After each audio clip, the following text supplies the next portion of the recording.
வராகித்தாயின் சக்தி வாய்ந்த சத்திய வாக்கு இது. என் தங்கமே, யாருக்கு நன்மை செய்ய விரும்புகிறேனோ அவர் கண்களில் மட்டுமே இந்த மரகதலிங்கம் கண்ணில் படும். கண்ணில் பட்டால் அவர் உடனே இந்த மரகதலிங்கத்தை தொட்டு அம்மாவான நான் சொல்ல வருவதை கேட்பார்கள். அன்றிலிருந்து நல்ல காலம் உனக்கு பிறந்துவிடும்.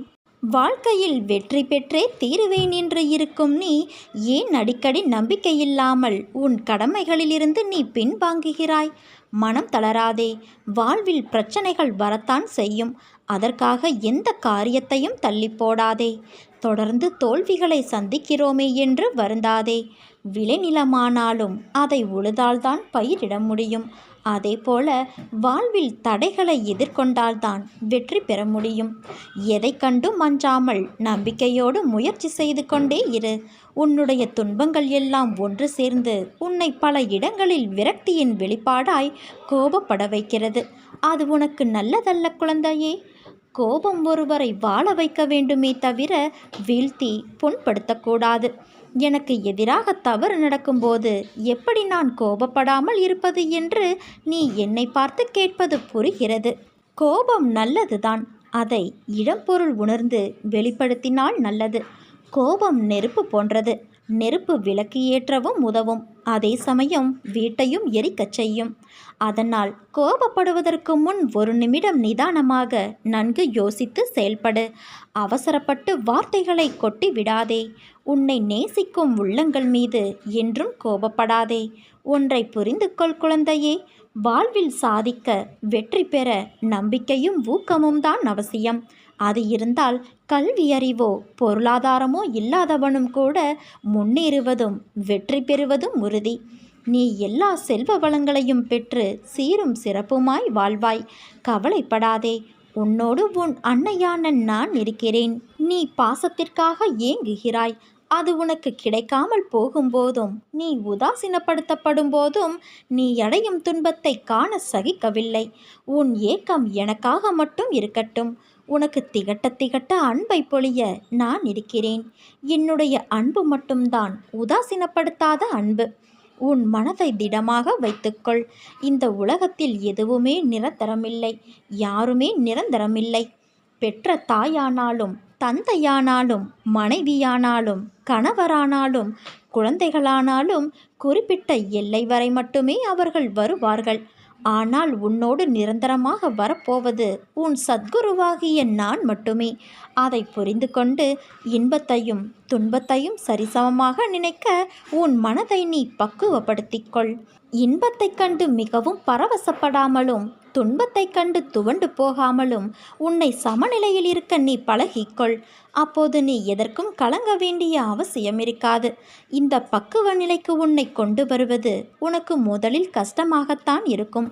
ஆனால் நீ என்னையே நினைத்து என் நாமத்தை உச்சரிக்க அந்த பக்குவ நிலையை நான் உனக்கு வர வைப்பேன். வாழ்க்கையில் நீ பயணிக்கும் ஒவ்வொரு நாளும் ஒவ்வொரு பக்கங்கள். அவற்றுள் சிரிப்பு, கண்ணீர், சந்தோஷம், கோபம், கஷ்டம், வெற்றி, தோல்வி, ஆசை, நல்லது கெட்டது என எல்லாம் நிறைந்துதான் இருக்கும். அந்த பக்கங்களில் நீ மட்டும் இடம் பெறமாட்டாய்.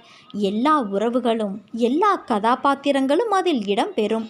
அவர்களால் உனக்கு கிடைத்த அன்பு, கிடைக்காத அன்பு, நிலையில்லாத அன்பு, உண்மையான அன்பு என பல பல பரிமாணங்கள் இடம் பெற்று இருக்கும். ஒரு அன்பு விலகும்போது ஏற்படும் வலி, ஒரு அன்பு கிடைக்கும்போது ஏற்படும் சந்தோஷம் என பலவிதமான வர்ணங்கள் கொண்டது. இவற்றையெல்லாம் அனுபவிக்க விரும்பவில்லை என்றாலோ, அனுபவிக்க விரும்புகிறேன் என்று சொன்னாலோ இவை ஒன்றும் உன் கையில் இல்லை. யார் உன் வாழ்க்கையில் அமைய வேண்டும் என தீர்மானிப்பது உன் அன்னையான நான். இதற்கும் வேறு எதற்கும் நீ காரணமில்லை. புரிகிறதா? உறவுகள் என்றால் சண்டைகளும் மனக்கசப்பும் வருவது இயல்புதான். ஆனால் அதற்காக என் வாழ்க்கையை நான் தனியாக வாழப்போகிறேன் என்று சொல்வது அர்த்தமற்றது. முதலில் கூறியபடி உன் வாழ்க்கையில் என்ன நடந்தாலும் அதற்கு என் சம்மதம் வேண்டும். அதனால் தனித்து வாழப்போகிறேன் என்று புலம்பாதே. கைகளை சேர்த்து வைத்து அடித்தால்தான் கைத்தட்டலின் ஓசை கேட்கும். அதனால் தனித்து செயல்படு. ஆனால் தனித்து வாழ்வதற்கு நீ யோசிக்காதே. என் பரிபூரண அருளும் ஆசீர்வாதமும் உனக்கு எப்போதும் உண்டு. யார் கைவிட்ட போதிலும் என் பக்தனாகிய உன்னை நான் என்றும் கைவிட மாட்டேன். நீ எங்கே அசிங்கப்படுகிறாயோ அந்த இடம்தான் வாழ்க்கையின் பாடத்தை கற்றுக்கொள்ள சிறந்த இடம். அதனால் அமைதியாக இருந்து கற்றுக்கொள். உன் பிரச்சனை, சவால்கள் எதுவாக இருந்தாலும் சரி, சற்று விலக்கி வை. ஓய்விடு. நிதானமாக யோசி. பிறகு நீ செயல்படு. எல்லாமே சுபமாக முடியும், சுலபமாகவும் முடியும். பொறுமை ஒன்றே உன்னை வெற்றிக்கான நல்நிலைக்கு கொண்டு செல்லும்.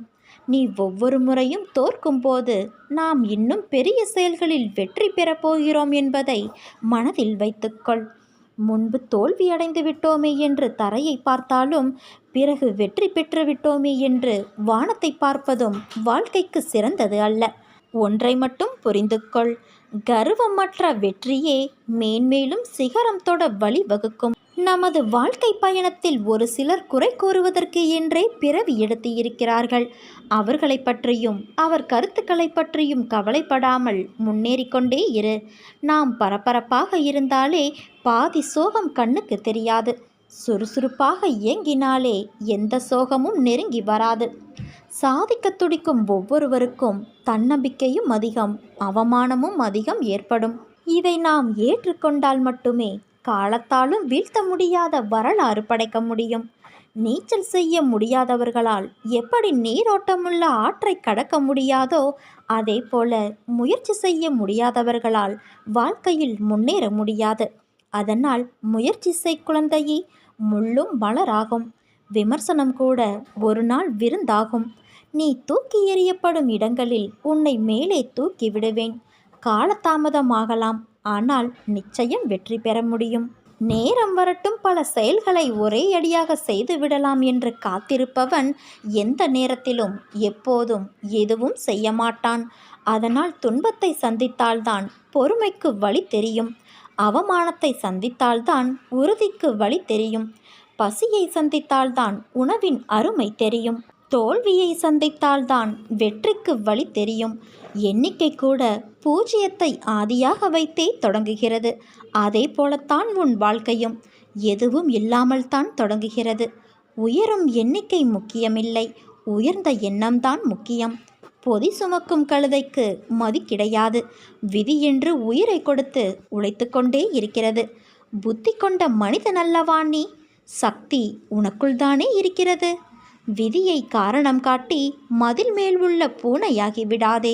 சிந்தித்து செயல்படு. உனக்கு நிச்சயம் வெற்றி கிடைக்கும். நம் வாழ்க்கையில் நம்பிக்கை, நிதானம், பொறுமை, சகிப்புத்தன்மை, உண்மையான அறவழியில் வாழுதல், புறம் பேசாமல் இருத்தல், இதை நீ கடைபிடித்தால் உன் பாதை மேலும் சுகமான பயணமாய் அமையும். உனக்கு என் அருளும் ஆசியும் எப்போதும் உண்டு என் செல்ல குழந்தையே. உன் வாழ்வில் அற்புதங்கள் நடக்கும். என்னை அன்போடு கூப்பிடுகிற எல்லோருக்கும் அவர்கள் கூப்பிடும் போதெல்லாம் ஓடி வந்து நான் காப்பாற்றுகிறேன். துன்பத்திலும் சோகத்திலும் பிரச்சனையிலும் விழுந்து போகிற அனைவரையும் தூக்கி விடுவதற்காகவே இப்போது நான் வந்திருக்கின்றேன். கவலை, கஷ்டம், பிரச்சனை என உன்னை குறுக்கிடுகிற எதுவும் கடந்து போகக்கூடியவை. இவை எல்லாவற்றையும் விட மிக பெரியவரான உன் அன்னையான நான் அனைத்தையும் நசுக்கி போட்டு உன் நலனை விசாரித்து உனக்கு மிகுதியான பலனை தருவேன். அற்புதங்களை நான் கொடுப்பதை உன் கண்களால் கண்டு உள்ளத்தால் உணரலாம். உன் வேண்டுதல் கேட்கப்பட்டது. சேவிக்கும் பக்தனின் கூடவே இருந்து காப்பாற்றுவதே என் தர்மம். உன் துயரங்கள் தீர்ந்து நீ வேண்டியது நிறைவேறும் குழந்தையே. அனைத்து நலன்களும் உனக்கு கிட்டும். நீ நம்பிக்கையோடு இரு, நல்லதே நடக்கும். உன் வாழ்க்கை என்னால் புதுப்பிக்கப்படும் என்பதை நம்பு.